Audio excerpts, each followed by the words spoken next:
हरे कृष्णा। जब हमारे घर में कोई मांगलिक प्रसंग आता है तो हम कितने उत्साही रहते हैं, है ना।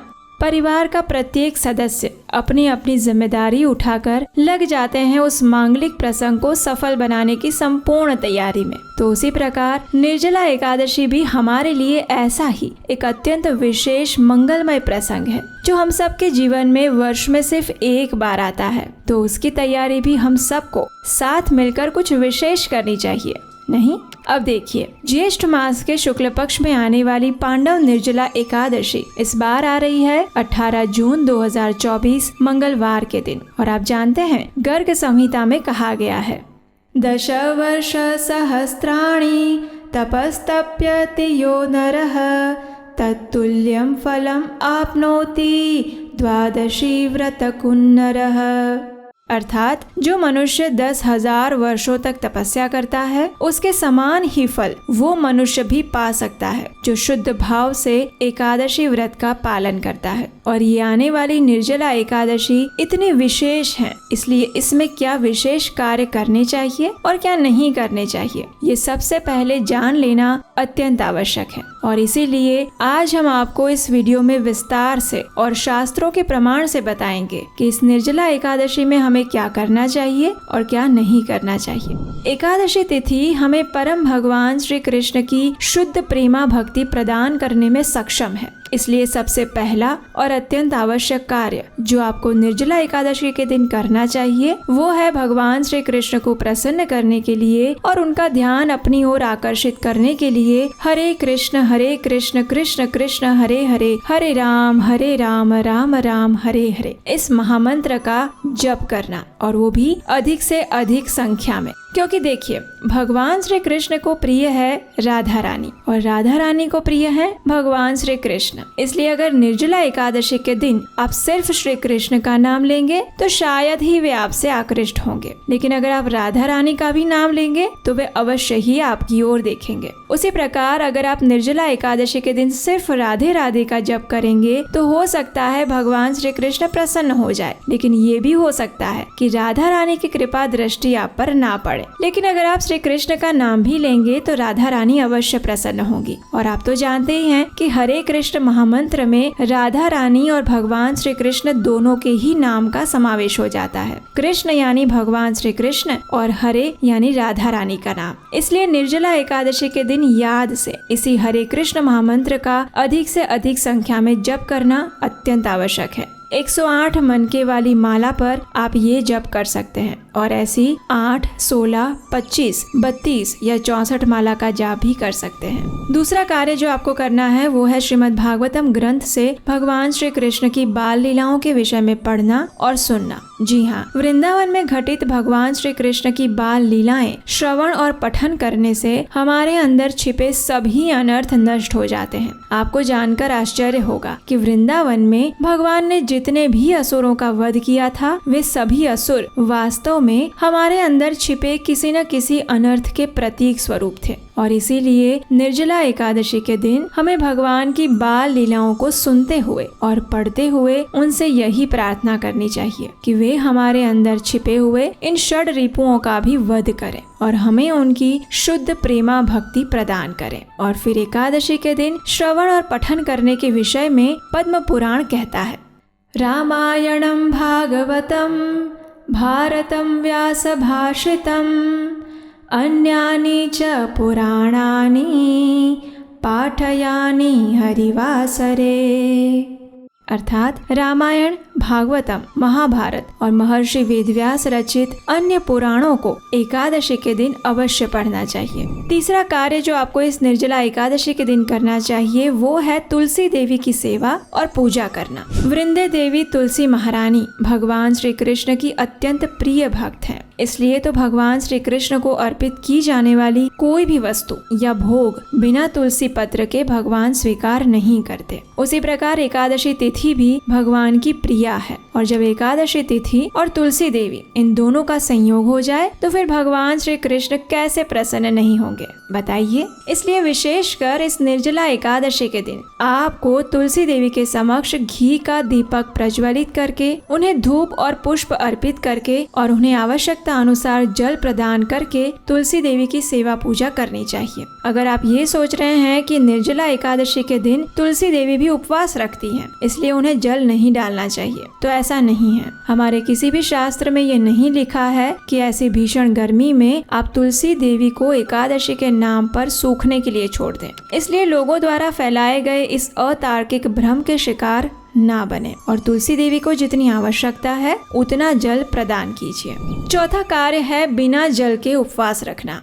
हम अपने पिछले वीडियोस में पहले ही बता चुके हैं कि ये उपवास किसे रखना है और किसे नहीं रखना है। अगर आप युवा या वयस्क हैं, शारीरिक रूप से स्वस्थ हैं, तो आपको ये निर्जला एकादशी का उपवास अन्न और जल का त्याग करके रखना चाहिए। फिर चाहे आप स्त्री हो या पुरुष, विवाहित हो या अविवाहित, विधवा हो या सौभाग्यवती, अगर आप ये व्रत बिना जल के रख सकते हैं तो बिना जल के ही रखना चाहिए। हाँ, अगर आप बीमार हैं, शारीरिक रूप से कमजोर हैं, तो आपको ये व्रत सिर्फ अन्न का त्याग करके करना चाहिए। इस दिन आप निर्जल रहने के बजाय दूध, जल, फल, एकादशी प्रसाद इत्यादि ले सकते हैं और अपनी दवाइयाँ भी ले सकते हैं, लेकिन अन्न या अन्न युक्त कोई भी पदार्थ कदापि ना ले। गर्भवती महिलाओं और स्तनपान कराने वाली माताओं के लिए भी यही नियम लागू होता है। उन्हें भी बिना जल के उपवास नहीं रखना चाहिए और दिन के समय में जब भी आवश्यकता लगे वे जल, फल या एकादशी प्रसाद ले सकती हैं, लेकिन इससे पहले अपने डॉक्टर की सलाह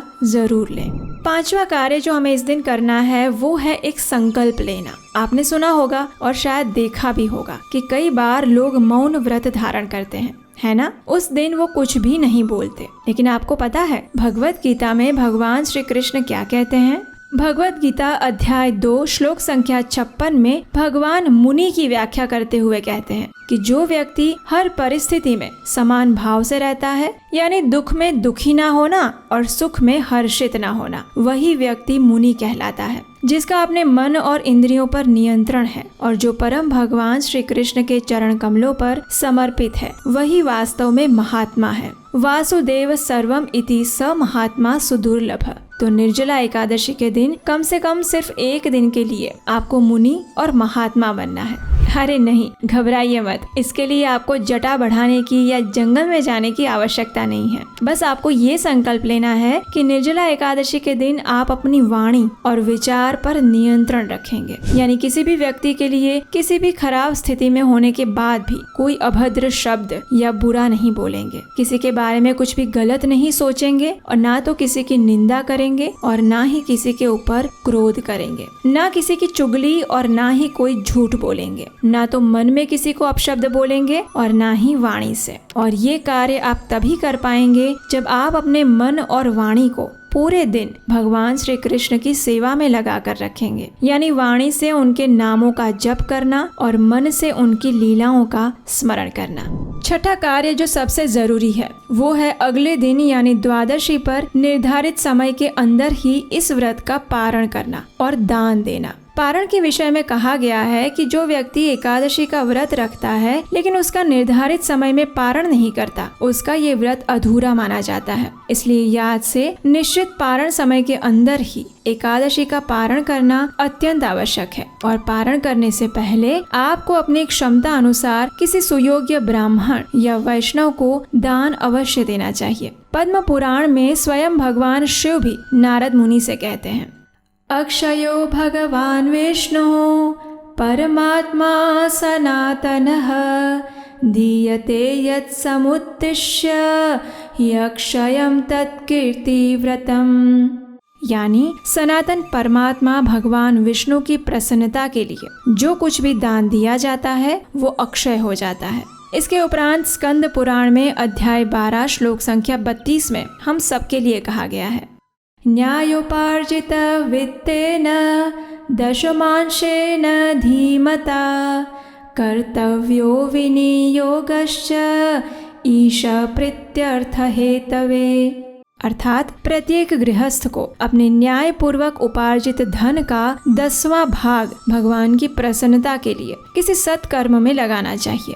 जब हम अपने अर्जित धन का कुछ हिस्सा योग्य स्थान पर दान देने के लिए निकालते हैं तो इससे दो काम होते हैं। पहला तो ये कि हमारे वैदिक शास्त्र अनुसार दान करने का पुण्य फल मिलता है, और दूसरा ये कि हमारे धन का शुद्धिकरण होता है, क्योंकि हमें नहीं पता है कि हमारे पास आने वाली लक्ष्मी किस किस के पास से होकर आई है और किस स्थिति में आई है। इसलिए उसका शुद्धिकरण करना अत्यंत आवश्यक है, वरना वो ज्यादा दिन हमारे पास नहीं रहती है। हमारे शास्त्र कहते हैं कि व्यक्ति को अपने अर्जित धन का 10% हिस्सा योग्य स्थान पर दान देने के लिए रखना चाहिए। इससे आपके धन में वृद्धि होती है, क्योंकि भगवान या उनकी सेवा के लिए दिया गया दान भगवान अपने पास कभी नहीं रखते। वे उसे दुगना और तिगुना बढ़ाकर ही हमें वापस देते हैं। इसलिए जितनी भी आपकी क्षमता है उतना दान अवश्य करिएगा। अब प्रश्न आता है, दान किसे देना चाहिए? तो देखिए, दान उसी स्थान पर देना चाहिए जहां आपके धर्म की रक्षा के लिए कार्य हो रहा हो, जहां मंदिर बन रहे हो, गायों की रक्षा और उनकी सेवा हो रही हो,